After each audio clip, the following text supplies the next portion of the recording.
Assalamualaikum warahmatullahi wabarakatuh. Waalaikumsalam warahmatullahi wabarakatuh. Perkenalkan nama saya Manda. Manda, Amanda. Biasa dikenal sama Manda Petantang Petenteng. Oh, karena kontennya ya. Yang gimana bicaranya teh lupa teh. Coba, kan biar kita inget kan.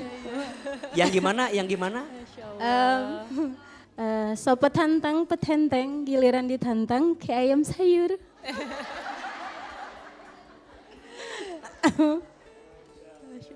Baik, apa yang ingin Mbak Amanda ceritakan, sampaikan kepada kami di kajian hati hari ini? Beberapa tahun yang lalu saya dijodohkan dengan seorang laki-laki.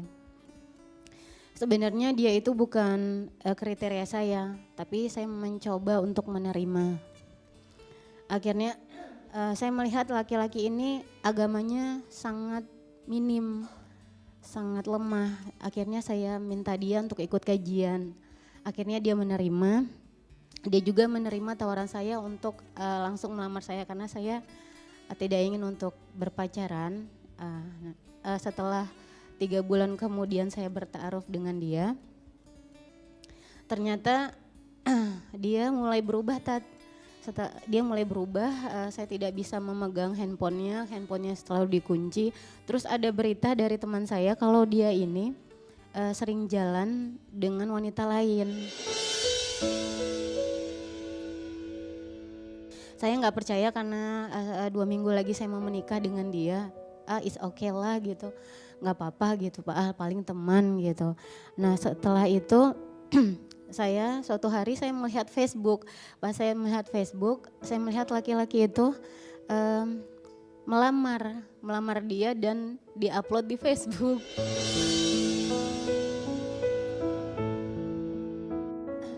Jadi setelah itu akhirnya saya menanyakan kepada laki-laki itu apakah ingin lanjut atau tidak. Dia meminta saya untuk menunggu 2 tahun lagi. Sedangkan persiapan untuk menikah itu sudah dilakukan, sudah tenda, catering semuanya sudah di DP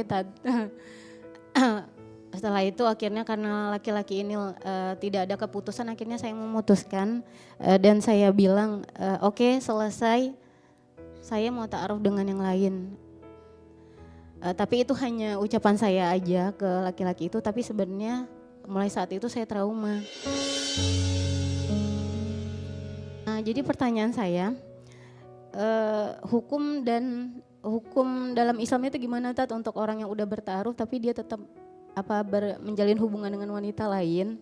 Terus apakah saya salah menolak tawaran si laki-laki itu menunggu 2 tahun? Terus yang ketiga, apakah saya salah juga ketika saya mengalami trauma sampai sekarang saya juga takut menikah?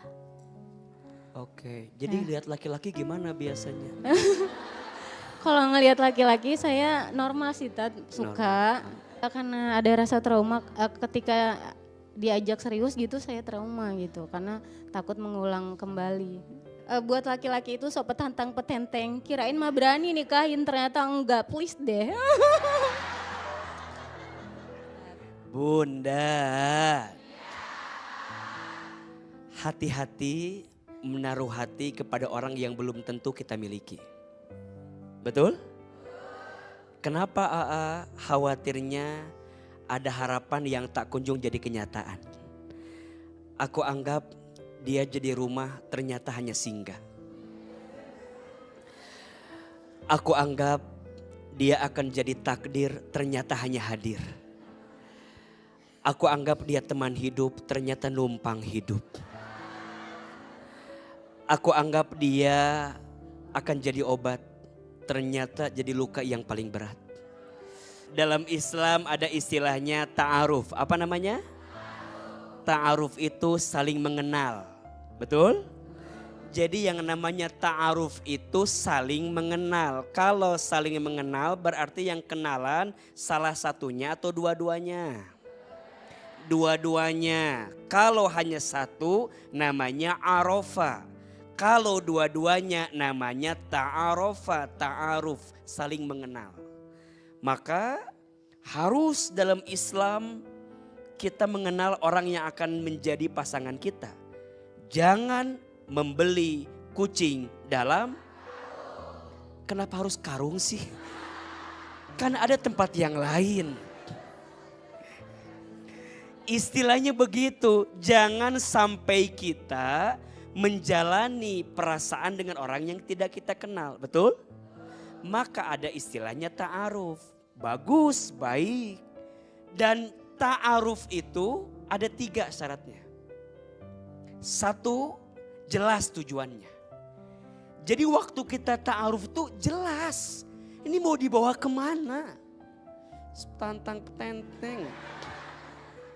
Jelas bahwa kita nih saling mengenal karena ada tujuan. Tujuannya apa? Menikah. Jadi bukan kesana kemari. Bukan pergi ke sana berduaan, makan di sini berduaan. Bukan itu. Tapi ada tujuan.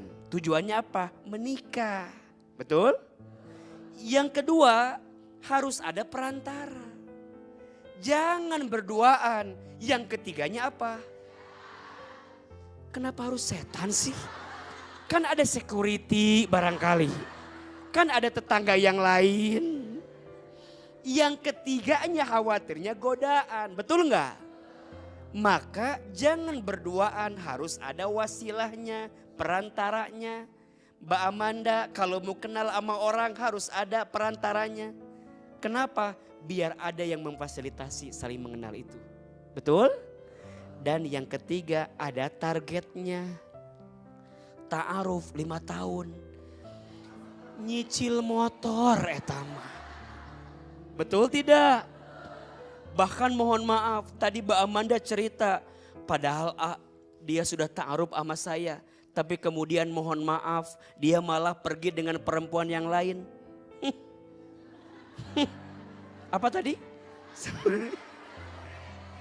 Ini pertanda bahwa dia bukan orang baik untuk kita, betul?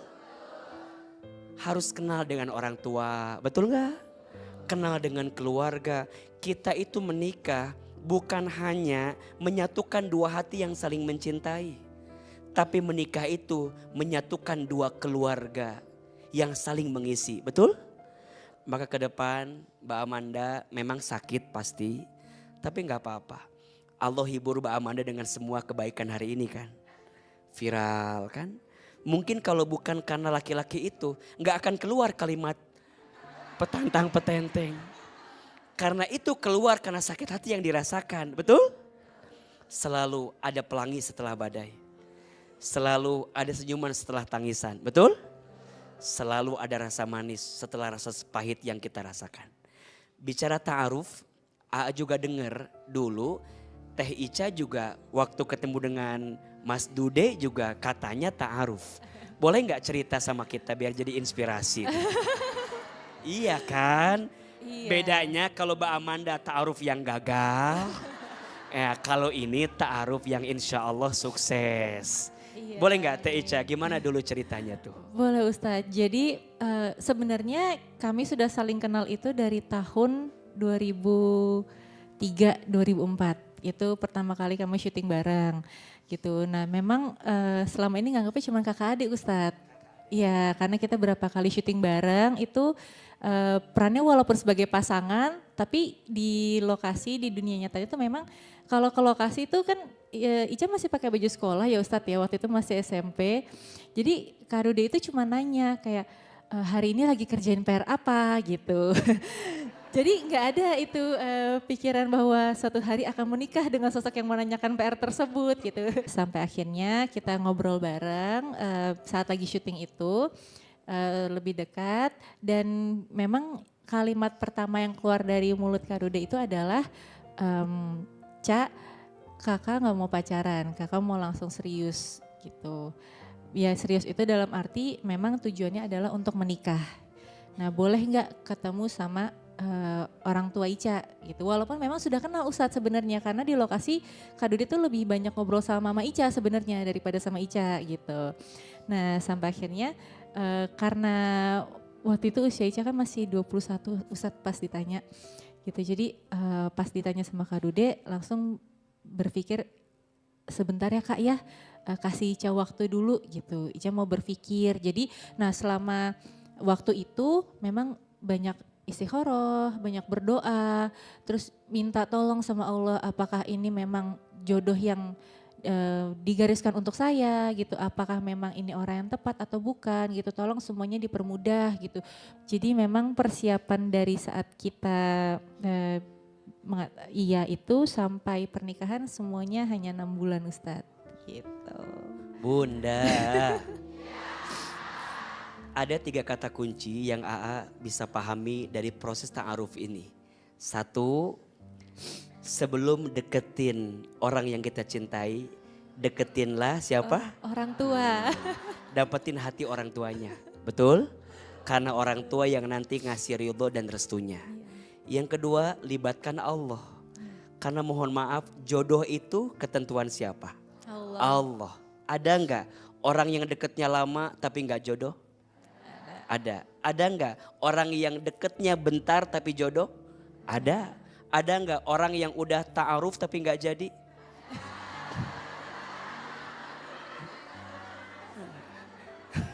Maka urusan jodoh itu libatkan siapa? Allah. Ada namanya istikharah. Apa?